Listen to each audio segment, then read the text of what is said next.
भूतों का रहस्य यूट्यूब चैनल पर आपका स्वागत है। इस चैनल पर आपको सुनने को मिलती हैं डरावनी और सच्ची भूतिया कहानियाँ।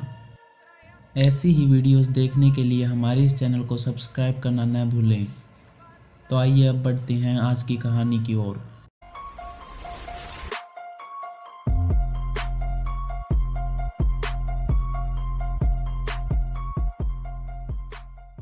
हेलो दोस्तों, मेरा नाम विनय है। मैं उत्तराखंड के एक छोटे से गांव से हूँ। हमारा गांव पहाड़ों में है। यही कारण है कि हमारे गांव में कोई स्कूल तक नहीं है। इस वजह से मैंने अपनी 12वीं तक की पढ़ाई गांव से दूर शहर में पूरी की। लेकिन अब मेरी 12वीं तक की पढ़ाई पूरी हो चुकी थी। अब मैं ग्रेजुएशन करने के लिए दिल्ली जाना चाहता था। जब मैंने अपने पिताजी से कहा तो उन्होंने मुझे दिल्ली भेज दिया। मैंने अपनी ग्रेजुएशन भी 3 साल में पूरी कर ली थी। मैं बहुत खुश था और अब मैं गांव में वापस जाने वाला था। मैंने घर पर कॉल करके बता दिया था कि मैं सुबह दिल्ली से घर के लिए निकलूंगा और शाम तक घर पहुंच जाऊंगा। यह जानकर घर पर सभी बहुत खुश हो गए, क्योंकि मैं पूरे 3 साल बाद घर जाने वाला था। मैं अगले दिन सुबह की ट्रेन से घर जाने के लिए निकल पड़ा। मैं सोच रहा था कि मेरी पढ़ाई अब पूरी हो चुकी है और मैं अब गाँव में वापस जाकर कोई स्टार्टअप शुरू करूँगा। यही सब सोचते सोचते शाम हो गई, लेकिन अभी भी मैं उस शहर से बहुत दूर था जहाँ से मुझे बस से मेरे गांव जाना था। मैंने आसपास के लोगों से पूछा तो उन्होंने बताया ट्रेन 3 घंटे डिले चल रही है। जब मैं वहाँ पहुँचा तो रात के लगभग 10 बज चुके थे। अब मैं रेलवे स्टेशन से बाहर निकलकर उस बस स्टॉप पर पहुँच गया जहाँ से मुझे हमारे गाँव के लिए बस मिलती। मुझे बस स्टॉप पर इंतज़ार करते करते काफ़ी समय बीत गया था। तभी मेरा फ़ोन बजा। मैंने फ़ोन उठाकर देखा तो फ़ोन घर से था। मैंने फ़ोन उठाया तो मेरे पिताजी ने मुझसे कहा, बेटा तुम कहाँ पर हो? तुम तो शाम को घर पहुँचने वाले थे। मैंने कहा, मैं बस थोड़ी ही देर में घर पहुँच जाऊँगा। अभी तो मैं बस का इंतज़ार कर रहा हूँ। मेरी बात सुनकर पिताजी घबरा गए। उन्होंने घबराते हुए कहा, बेटा तुम इतनी रात को गाँव में मत आना। मैंने कहा, क्यों पिताजी, मैं गाँव में क्यों नहीं आ सकता? उन्होंने कहा, रात में गांव का माहौल अब ठीक नहीं है। गांव में रात को कोई भी घर से बाहर नहीं निकलता है। रात में अब हमारे गांव में भूत प्रेतों का राज चलता है। हर तरफ मौत का मंजर होता है। मैंने कहा, पिताजी आप इस जमाने में भूतों की बात कर रहे हैं? भूत प्रेत ये सब बस बच्चों को डराने के लिए कही सुनी बातें हैं, और हाँ, भूतों जैसी कोई चीज़ होती ही नहीं है। तभी मेरा कॉल कट गया। मैंने देखा तो फ़ोन में सिग्नल नहीं था। मैं बस का इंतज़ार करने लगा, क्योंकि मैं बचपन से ही भूत प्रेत जैसी चीज़ों में विश्वास नहीं करता हूँ। अब बस भी आ चुकी थी। मैं बस में चढ़ गया। मैं बस के अंदर देखकर हैरान हो गया। बस पूरी तरह खाली थी। उस बस में सिर्फ ड्राइवर और कंडक्टर ही थे। मैंने टिकट लिया और उनसे पूछा, बस में मेरे अलावा कोई क्यों नहीं है? उसने कहा, रात को आपके गाँव में कोई जाता ही नहीं है। मैंने पूछा, ऐसा क्यों? हमारे गाँव में रात को कोई क्यों नहीं जाता? उसने कहा, आपका जो गांव है वह एक श्रापित गांव है। रात को वहां पर शैतानों और भूतों का राज चलता है। मैंने कहा, क्या बकवास कर रहे हो आप? हमारा गांव अच्छा है और वहां कोई शराब वराब नहीं है। मैं भी उसी गांव का हूं, और वैसे भी आप भी तो जा रहे हैं हमारे गांव में। मेरी यह बात सुनकर वो चौंक गया। वो बोला, क्या आपको पता नहीं है आपके गाँव के अंदर बस नहीं जाती है? बस 1 किलोमीटर पहले ही मुड़कर वापस आ जाती है। मैंने कहा, क्या मुझे 1 किलोमीटर चलकर जाना पड़ेगा? फिर उस ड्राइवर ने कहा, अगर आप हमारी बात माने तो उस गांव में रात को मत जाना। मैंने उनसे कहा, चाहे जो भी हो, मैं अपने ही गांव में जाने से कैसे डर सकता हूँ? कुछ ही देर में बस रुकी और उन्होंने कहा, आपको यहीं उतरना होगा। मैंने कहा, आप चाहे तो मुझसे ज़्यादा पैसे ले लेना, पर मुझे गाँव तक छोड़ दो। इतनी रात में मैं पैदल चलकर कैसे गाँव तक जाऊँगा? लेकिन उन्होंने साफ मना कर दिया और मुझे वहीं उतार कर चले गए। अब मैं उस सुनसान रास्ते पर अकेला था। मैंने सोचा, मैं अपने चाचा जी को मुझे ले जाने के लिए बुला लेता हूँ। मैंने अपना फ़ोन निकाल कर देखा तो फ़ोन में अभी भी नेटवर्क नहीं था, और अब समय भी रात के 12:30 बजे का था। मैं पैदल ही चलकर गाँव की तरफ जाने लगा, लेकिन ये आसपास से आने वाली आवाज़ें मुझे अब थोड़ा थोड़ा डराने लगी थी। यहाँ आसपास में छोटे छोटे पौधे लगे हुए थे, जिनके पीछे कोई छिप नहीं सकता था। यहाँ चांद की रोशनी इतनी ज़रूर थी कि कोई यहाँ छिपता तो मुझे नज़र आ जाता। लेकिन जब भी मैं किसी झाड़ी के पास से गुजरता तो मुझे थोड़ी थोड़ी आवाज़ें ज़रूर आती। मुझे ऐसा लगता रहता यहाँ छोटे छोटे जानवर होंगे जो झाड़ियों में छिप रहे होंगे। इसी कारण ये झाड़ियाँ हिल रही हैं, लेकिन कोई भी जानवर के भागने की आवाज़ नहीं आती, बस झाड़ियों के हिलने की ही आवाज़ आती। मैंने अपने मन को समझाना शुरू कर दिया कि यह बस एक छोटा सा वहम है और मैं आगे की ओर बढ़ने लगा। तभी मुझे एक से ज़्यादा परछाइयाँ नजर आई। चांद थोड़ा एक तरफ था और मेरी परछाई ही यहाँ पर पहले से बन रही थी, लेकिन अभी मुझे 2 परछाइयाँ नजर आई। दूसरी परछाई जैसे मेरी परछाई को काटते हुए अचानक से गायब हो जाती। जब भी मैं अपना सिर उधर की तरफ घुमाता वो परछाई गायब हो जाती। अब यहाँ पर मुझे थोड़ा थोड़ा डर लगने लगा था, क्योंकि बार बार वो परछाई कभी एक तरफ नजर आती तो कभी दूसरी तरफ नजर आती। अब मैं तेजी से आगे की तरफ बढ़ने लगा। मन में थोड़ा थोड़ा डर था। पास से आ रही आवाज़ें अब ज़्यादा डरा रही थी, क्योंकि वो बढ़ती जा रही थी। पहले तो झाड़ियों के हिलने की थोड़ी सी आवाज़ आ रही थी, लेकिन अब जैसे कदमों की आवाज़ थी, कोई मेरे आसपास जैसे चल रहा हो। मैं आसपास घूम कर देखता, छिपने की कोई जगह थी ही नहीं। लेकिन अचानक वो कदमों की आवाज़ आना बंद हो जाती और मैं डरा सहमा अपने कदमों को तेज करता जा रहा था। चलकर हम जितनी तेज़ी से आगे बढ़ सकते हैं, मैंने अपनी चाल उतनी ही तेज कर ली थी। अब भी वो आवाज़ आसपास से आ रही थी, तो मैंने सोचा भागकर ही यहाँ से बचना पड़ेगा। मैं अब तेज़ी से भागने लगा, लेकिन भागते भागते मैंने देखा यहाँ पर अब एक ही परछाई नज़र नहीं आ रही थी, बल्कि कई परछाइयाँ थी। जो झाड़ियों के पीछे से मुझे काले काले चेहरे नज़र आ रहे थे, जो चमकती हुई आंखें मेरी तरफ गड़ाकर जैसे वहीं पर थे। वो अब छिप नहीं रहे थे, क्योंकि अब मैं उन्हीं से डर कर भाग रहा था। मुझे भागना बहुत दूर तक था ताकि मैं उनसे पीछा छुड़ा पाऊँ, लेकिन मेरी सांस फूलती जा रही थी और इस बंजर ज़मीन पर दूर तक मैं भाग नहीं पा रहा था और टूटी हुई सड़क में पैर फंस भी जाता और मैं नीचे गिर जाता। मेरे कपड़े भी अब फटने लगे थे। वहाँ झाड़ियों में मेरे कपड़े फंस भी जाते। कभी कभी मेरा पैर भी मुड़ता और सांस भी इतनी ज़्यादा चढ़ी हुई थी कि कदम आगे नहीं बढ़ पा रहे थे। मुझे दूर जाना था और वो परछाइयाँ अब जैसे मेरे पैरों को पकड़ने लगी थी। मैं पहले समझ रहा था कि मेरा पैर बार बार फंसता जा रहा है, लेकिन वो किसी चीज़ में फंस नहीं रहा था। वो काली सी परछाइयाँ मेरे पैरों को पकड़ रही थी। उनके नाखून शायद इतने तेज होंगे कि मेरे पैरों में अब दर्द हो रहा था, जैसे उनके नाखून पैरों में गड़ जाते हों। मेरा एक जूता भी फट सा गया था और वहाँ से भागने में परेशानी होने लगी। मैंने दूसरा जूता भी उतार दिया ताकि मैं तेज़ी से भाग सकूं। अब मैं वहाँ से निकल तो रहा था, लेकिन जब भी सांस चढ़ जाती तो मैं किसी छोटे से पौधे के पीछे छिप जाता, कभी किसी झाड़ी के अंदर छिप जाता। थोड़ी सी सांस सही होती और उन परछाइयों से मैं गिरने के बाद मैं धक्का देकर निकलता। हमारा गांव अब नजर आने लगा था, लेकिन यहाँ से भागने में मुझे परेशानी हो रही थी। मुझे आसपास सही रास्ता नजर ही नहीं आ रहा था और हमारे गांव से आ रही रोशनी मुझे अपनी तरफ बुला रही थी। वहीं तो जाना था मुझे। कोई मेरी मदद करता तो बस हमारे गांव के लोग ही थे। पिछले आधे घंटे से मैं इसी तरह से भाग रहा था। छिपता छिपाता सांस मुझे चढ़ी हुई थी और अब तो कभी कभी आंखों के सामने अंधेरा सा छा जाता। मुझे लगता अब मैं बेहोश होने वाला हूँ, लेकिन जब आपकी जान जाने वाली हो तो आपका शरीर आपका साथ देता है। मैं इतनी तेज कभी नहीं भागा था और इतनी दूर तक शायद ही मैं भाग पाता किसी और हालत में। अब मेरे पैरों में भी जान थी, लेकिन मैं हमारे गांव तक पहुंच नहीं पा रहा था।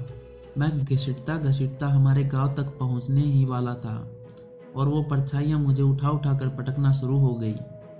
मैं अब करीब से उनके चेहरे देख पा रहा था और वो सफ़ेद सी आंखें जब भी मैं देखता मेरा शरीर एकदम से जकड़ जाता। मैं अपनी आंखें बंद कर लेता, तब मेरा शरीर चलता और मैं घूम कर फिर से भागने लगता। वो उठा उठा कर इतनी जोर से पटकना शुरू हो चुके थे कि मुझे बहुत दर्द हो रहा था।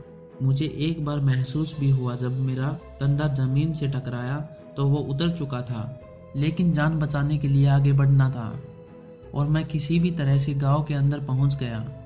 लेकिन वो काली परछाइयाँ मुझे छोड़ नहीं रही थी। मैं पहले घर के दरवाजे से ही शुरू करना चाहता था। मैं उसे खटखटाता गया, कोई बाहर नहीं आया। मैंने देखा अंदर से लाइट जली थी और कुछ देर बाद वो लाइट बंद हो गई। अंदर कोई ना कोई तो था, लेकिन वो दरवाज़ा खोल नहीं रहा था। लगभग 1 मिनट तक मैं वहाँ रहा और वो परछाइयाँ मेरी पीठ को छील रही थी, इसीलिए मुझे आगे बढ़ना पड़ा। मैं आसपास के कई घरों के दरवाजे खटखटाते जा रहा था, कोई बाहर नहीं आ रहा था, जैसे आज मेरी मदद कोई करना ही नहीं चाहता था। गांव में सभी लोग थे, वहां लाइट जलती, मुझे खिड़कियों से लोगों की परछाइयाँ दिखती, पर मेरी मदद के लिए कोई नहीं आता। मेरे शरीर से खून टपक रहा था, मुझे लग रहा था आज मेरी जान जाएगी ही जाएगी, मैं बचने नहीं वाला। मैंने सोचा ये गांव वाले तो मेरी मदद नहीं कर रहे, लेकिन मेरे परिवार वाले तो मेरी मदद ज़रूर करेंगे। यह सोचकर मैं अपने घर की ओर भागने लगा। मैं कभी किसी दीवार से सटकर सांस लेता, तो कभी किसी बड़े से घर के पीछे छिपकर सांस लेने की कोशिश करता। सांस अब ऊपर की ऊपर रह जा रही थी और मेरी आंखों के सामने अंधेरा सा छाने लगा। शायद शरीर में ऑक्सीजन सही से पहुंच नहीं पा रही थी और मैं मेरे घर के सामने पहुंच गया था। मैंने अपने घर का दरवाज़ा खटखटाया और बोला, पिताजी दरवाज़ा खोलिए, मैं हूँ। मेरी आवाज़ सुनकर पिताजी अंदर से बोले, तुम इतनी रात को क्यों आए? मैंने आने से मना किया था। मैंने कहा, मुझसे बहुत बड़ी गलती हो गई पिताजी, मुझे बचा लीजिए। उन्होंने कहा, जल्दी से यहाँ से भागकर गांव के पुराने मंदिर में चले जाओ, अगर मैंने दरवाज़ा खोला तो हम सब मारे जाएंगे। मैं तुरंत भागने लगा, लेकिन तब तक उन काली परछाइयों ने मेरी पीठ को नोच डाला था। मैं जैसे तैसे मंदिर की तरफ भागने लगा। मुझे सामने उस मंदिर से रोशनियां नजर आने लगी और मंदिर का दरवाज़ा भी खुला हुआ था। मैंने सोचा यहीं बचने का मौका है। मैं भागा मंदिर के गेट की तरफ और वो परछाइयाँ जैसे अब मुझे वहाँ जाने नहीं देना चाहती थी। वो टांगों को पकड़ते और मैं दर्द से कहराता हुआ भी टांगे बचाकर आगे की ओर बढ़ता जा रहा था। मैंने जैसे ही उस गेट को पार किया, वो परछाइयाँ जैसे पीछे ही रह गई। मैं उस अंदर वाले दरवाजे को किसी तरह खोल पाया। मैं मंदिर के उस दरवाजे को खोलकर अंदर पहुंच आया था, लेकिन मंदिर में भी कोई आदमी नहीं था। मैं मदद की गुहार लगा रहा था। मुझे तभी समझ में आया, वो परछाइयाँ गेट के अंदर पहुंच ही नहीं पा रही थी। बाहर मैंने 10 परछाइयाँ देखी जो उस गेट के आसपास खड़ी हुई थी और मुझे बाहर बुला रही थी। शायद उनकी हद वहीं तक थी, इसीलिए आवाजें लगाकर मुझे बाहर बुला रही थी, लेकिन मैं बाहर जा नहीं रहा था और वो अंदर आ नहीं सकते थे। उस पूरी रात मैं दर्द से कहराता रहा, पर कोई मेरी मदद के लिए नहीं आया। शरीर से खून टपक रहा था और मैं किसी तरह से आसपास पड़े उन कपड़ों को फाड़कर खून को रोक पाया था। मेरा शरीर छलनी हुआ पड़ा था और जैसे ही सूरज की पहली किरण वहां पर पड़ी, वो परछाइयाँ आसपास नजर आना बंद हो गई। उसके 10 मिनट बाद मेरे परिवार वाले और गांव के लोग भी मंदिर के अंदर आ चुके थे। वो मुझे देखकर हैरान थे। उन्होंने मेरे शरीर पर मरहम पट्टी की और सुबह के 10 बजे मेरी हालत ठीक हुई थी और मैंने अपने पिताजी से कहा, हमें अस्पताल जाना होगा। पिताजी ने कहा, मैंने डॉक्टर को बुला लिया है, वो जल्दी ही आते होंगे। जल्दी ही डॉक्टर भी आ चुके थे। उन्होंने अच्छे से मेरे जख्मों पर पट्टी की। कुछ ही देर बाद मुझे आराम हुआ। मैंने सभी से पूछा, हमारे गांव में ये सब क्या चल रहा है? रात को वह कैसी परछाइयाँ थी? उन्होंने जो कहा वो सुनकर मैं अंदर तक कांप गया। उन्होंने बताया, लगभग 6 महीने पहले हमारा गांव बिल्कुल नॉर्मल था। तभी गांव में एक तांत्रिक आया। वह पुराने कब्रिस्तान, जो कि बहुत पुराना है, वहां पर अपनी काली शक्तियों को बढ़ाने के लिए अजीब अजीब चीजें करने लगा। गांव वालों ने उसे रोकने के लिए बहुत कोशिश की, लेकिन वह नहीं माना। वह रात को जानवरों की बलि देता था। लेकिन एक दिन गांव में एक 2 साल की बच्ची गायब हो गई। बहुत ढूंढने पर भी वह नहीं मिल रही थी। रात के 10 बज चुके थे। तभी किसी ने उस बच्ची को कब्रिस्तान में उस तांत्रिक के साथ देखा। वह गांव के लोगों को लेकर वहां चला गया। वह उस बच्ची को मारने ही वाला था कि तभी गांव वालों ने उस बच्ची को बचा लिया। लेकिन वह तांत्रिक बहुत गुस्से में आ गया। उसने कहा, मूर्ख गांव वालों, तुम लोगों ने मेरी कई वर्षों की साधना को खत्म कर दिया। अब मैं इस गांव को बर्बाद कर दूंगा। तुम लोग इसी गांव में तड़प तड़प कर मरोगे और इस गांव में अब से भूत, प्रेत, चुड़ैलों और पिशाचों का राज होगा। वह तुम लोगों का तड़पा तड़पा कर शिकार करेंगे। उस तांत्रिक ने इस गांव को श्राप दे दिया। गुस्से में गांव वालों ने उस तांत्रिक को वहीं पर पीट पीट कर मार डाला। उसके बाद गांव वालों ने सोचा कि अब सब कुछ ठीक हो चुका है। लेकिन अगली रात 2 आदमी खेतों में काम कर रहे थे। अचानक उन पर कई चुड़ैलों ने हमला कर दिया। वह चुड़ैले उन लोगों को नोचने लगी। वह अपनी जान बचाने के लिए गांव की ओर भागने लगी। वह चुड़ैले उन्हें पीछे से नोच रही थी। गांव वालों ने यह सब देखकर अपने अपने घरों में जाकर छिप गए। कोई उनकी मदद के लिए बाहर नहीं आया, लेकिन एक इंसान था जिसने उनकी मदद करनी चाहिए, लेकिन उसे भी उन पिशाचों ने तड़पा तड़पा कर मारा। गांव वाले चुड़ैलों और पिशाचों को देखकर इतना डर चुके थे कि किसी ने भी बाहर निकलने की हिम्मत नहीं की। सुबह जब सूरज की किरण पड़ी तो वह सभी शैतानी शक्तियां जैसे गायब हो गई। उसके बाद गांव वालों ने बाहर निकलकर देखा तो सबकी रूह कांप गई। उन तीनों की लाशें कटी फटी हालत में गांव के बीचों बीच पड़ी हुई थी। उसके बाद गांव वालों ने बहुत से तांत्रिकों को बुलाया, लेकिन अब तक हमें कोई ऐसा तांत्रिक नहीं मिला है जो इस गांव को उस श्राप से छुटकारा दिला सके। और अब गांव में कोई भी रात को घर से बाहर नहीं निकलता, और जो भी रात को बाहर निकलता है वह बहुत दर्दनाक मौत मारा जाता है। इसी कारण अब हमारा गांव एक श्रापित गांव है। मैंने कहा, क्या आप लोग अभी तक किसी ऐसे तांत्रिक या बाबा को नहीं ढूंढ पाए हैं जो हमें उस श्राप से बचा सके? तो उन्होंने कहा, हमारे गांव के कुछ लोग एक बहुत माने हुए अघोरी बाबा के पास गए हैं। वो अघोरी बाबा आज हमारे गांव में आने वाले हैं। अब तो वही अघोरी बाबा हमें उस तांत्रिक की काली शक्तियों से बचा सकते हैं। अब सभी को बस उन अघोरी बाबा का ही इंतजार था। शाम के 3 बजे के करीब वो अघोरी बाबा भी आ गई। अब मैं भी कुछ ठीक महसूस कर रहा था। सभी लोग इकट्ठा हो चुके थे। अघोरी बाबा ने हमारी बातें सुनी कि कैसे यह गांव श्रापित बना, और जो कल रात मेरे साथ घटित हुआ था वह भी मैंने अघोरी बाबा को बता दिया था। हमारी बात सुनने के बाद अघोरी बाबा बोले, गांव को जो श्राप लगा है उसे तोड़ना आसान नहीं है। यदि यह किसी भूत प्रेत या चुड़ैल का ही काम होता तो मैं आज ही उन सब को खत्म कर देता, लेकिन उस तांत्रिक ने इन भूत प्रेत चुड़ैल पिशाचों को अपनी काली शक्तियों से बांधकर इस गांव में ही कैद कर दिया है। सबसे पहले हमें उस तांत्रिक की काली शक्तियों को खत्म करना होगा। उन शक्तियों को खत्म करने के लिए हमें उसी जगह पर एक विशेष अनुष्ठान करना होगा जहां उस तांत्रिक को मारा गया था। लेकिन सभी शैतानी शक्तियां हमारे अनुष्ठान को होने से रोकेंगी। भूत प्रेत चुड़ैल पिशाच ये सभी हम पर हमला करेंगे। इसमें हमारी जान भी जा सकती है। कल रात कुछ लोग ही मेरे साथ उस कब्रिस्तान में जाएंगे।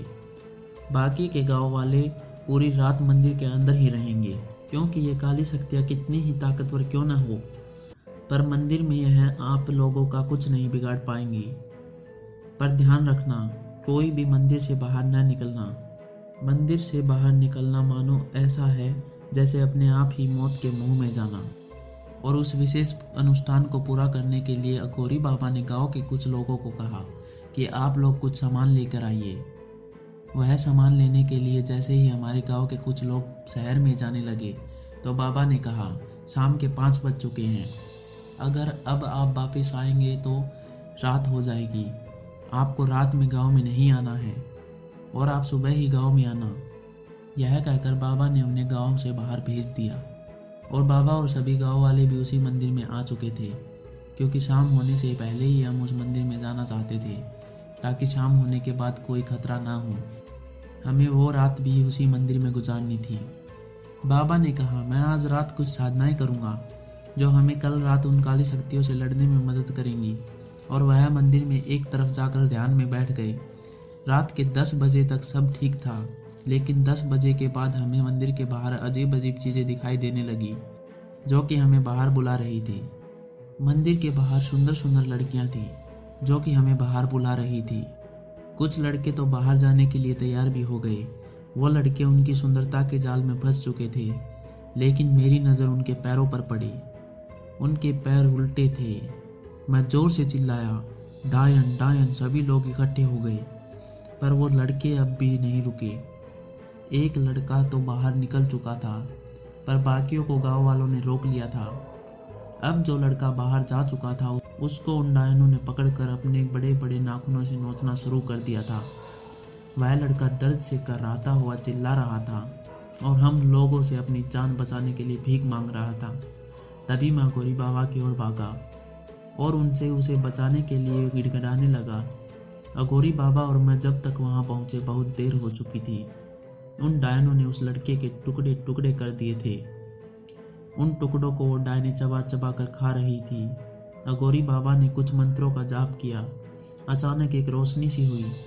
मुझे नहीं समझ में आया वो रोशनी कहाँ से हुई, लेकिन जैसे ही वो रोशनी हुई वह सभी डायने गायब हो गई। अब बाहर सिर्फ उस लड़के की लाश के टुकड़े ही पड़े हुए थे। अघोरी बाबा ने कहा, मैंने पहले ही सभी को बाहर जाने से मना किया था, लेकिन यह लड़का बाहर गया और दर्दनाक मौत मारा गया। अब चाहे जो कुछ भी हो, कोई भी बाहर नहीं जाएगा। यह कहकर वह फिर से ध्यान में बैठ गए। किसी तरह हमने वह रात काटी।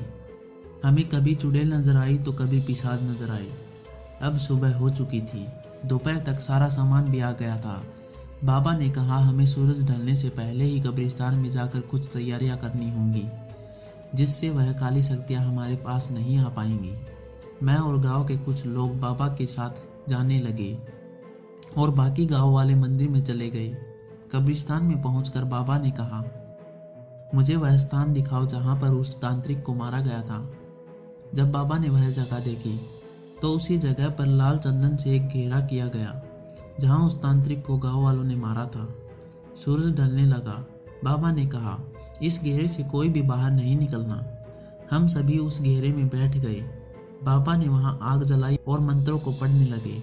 जैसे ही मंत्र पूरा होता तो वह भस्म को उस आग में डाल देते, जिससे वह आग अचानक से बढ़ जाती और वह फिर मंत्र बोलने लगते। बाबा बहुत समय तक मंत्र पढ़ते रहे। अब बहुत ज़्यादा अंधेरा भी हो चुका था। हमें हमारे आसपास बहुत अजीब अजीब चीज़ें महसूस हो रही थी। तेजी से हवाएं चलने लगी। चारों तरफ एक अजीब सा कोहरा छाने लगा। हमें कुछ ठीक से दिखाई ही नहीं दे रहा था, लेकिन हमें उस घेरे के बाहर से कुछ चेहरे हमारी तरफ लाल आंखों से घूर रहे थे। उसे देखकर मेरे शरीर में मुझे कंपन सा महसूस हुआ। मेरा शरीर जैसे कांप रहा था। मैंने उन गांव वालों की तरफ देखा तो उनकी हालत और भी खराब हो चुकी थी। उनमें से 2 लोग वहां से चिल्लाते हुए भागने लगे, लेकिन यह उनकी जिंदगी की सबसे बड़ी गलती थी। वह जैसे ही भागकर उस घेरे से बाहर निकले, उन शैतानों ने उनके मानो एक ही पल में टुकड़े टुकड़े कर दिए। उनके खून की बूंदें हम पर भी आ गिरी। यह सब देखकर हमारी भी चीखें निकल गई, लेकिन अघोरी बाबा अब भी मंत्रों का जाप कर रहे थे। कुछ देर बाद वहां पर काले साए हवा में उड़ रहे थे और वह उस घेरे के अंदर आने की कोशिश कर रहे थे, लेकिन उस घेरे में नहीं आ पा रहे थे। मानो एक दीवार सी थी जिसके अंदर वह नहीं आ सकते थे, लेकिन उनकी चीखें अंदर आ रही थी।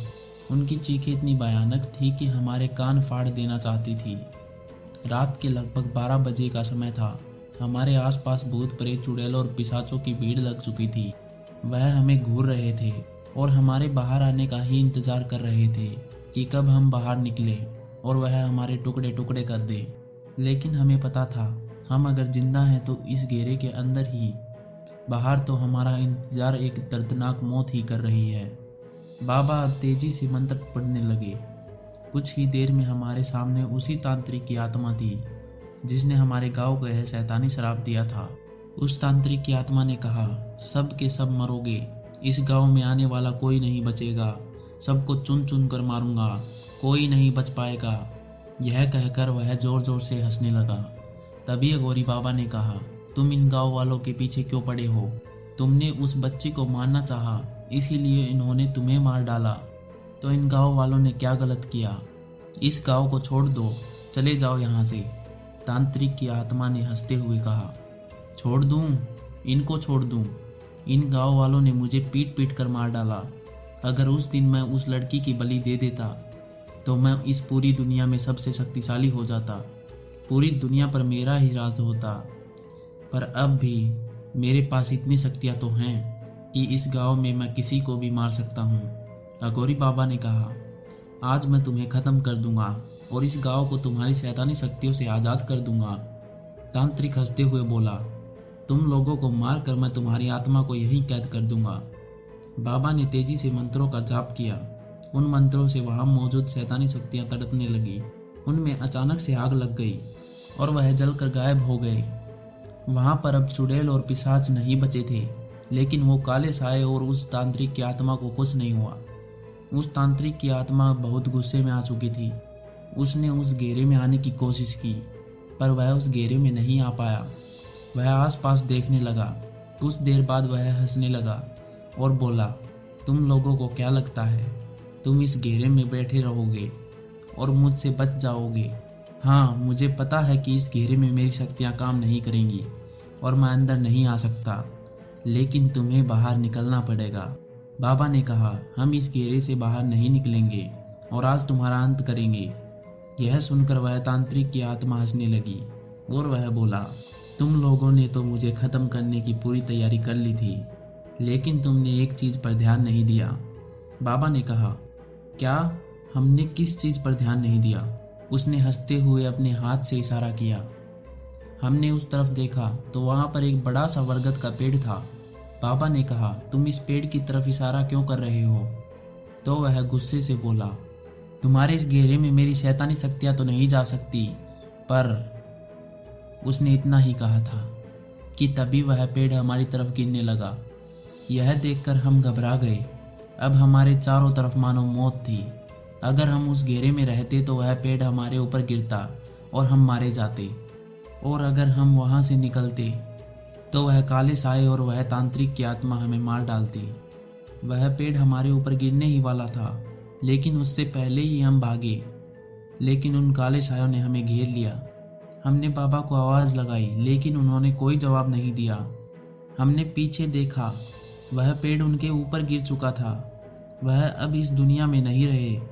हमारी आखिरी उम्मीद भी अब टूट चुकी थी। अब हमें वह काले साए जकड़ चुके थे। वह तांत्रिक की आत्मा अब हंसते हुए कह रही थी, मुझे ख़त्म करना चाहते थे, अब तुम्हारी आत्मा हमेशा मेरी गुलाम रहेगी।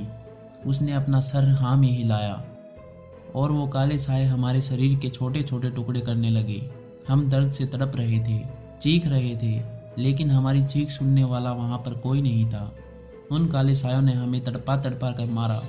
जैसे ही हम मरे, हमने देखा हमारे शरीर के छोटे छोटे टुकड़े ज़मीन पर पड़े हुए थे, और मैं भी उन काले सायों में से एक बन चुका था, और उस तांत्रिक का गुलाम भी। अब भी हमारा गांव उस तांत्रिक की शैतानी शक्तियों का गुलाम है। दोस्तों, क्या आप किसी को जानते हैं जो हमें इस तांत्रिक से आज़ाद करा सके?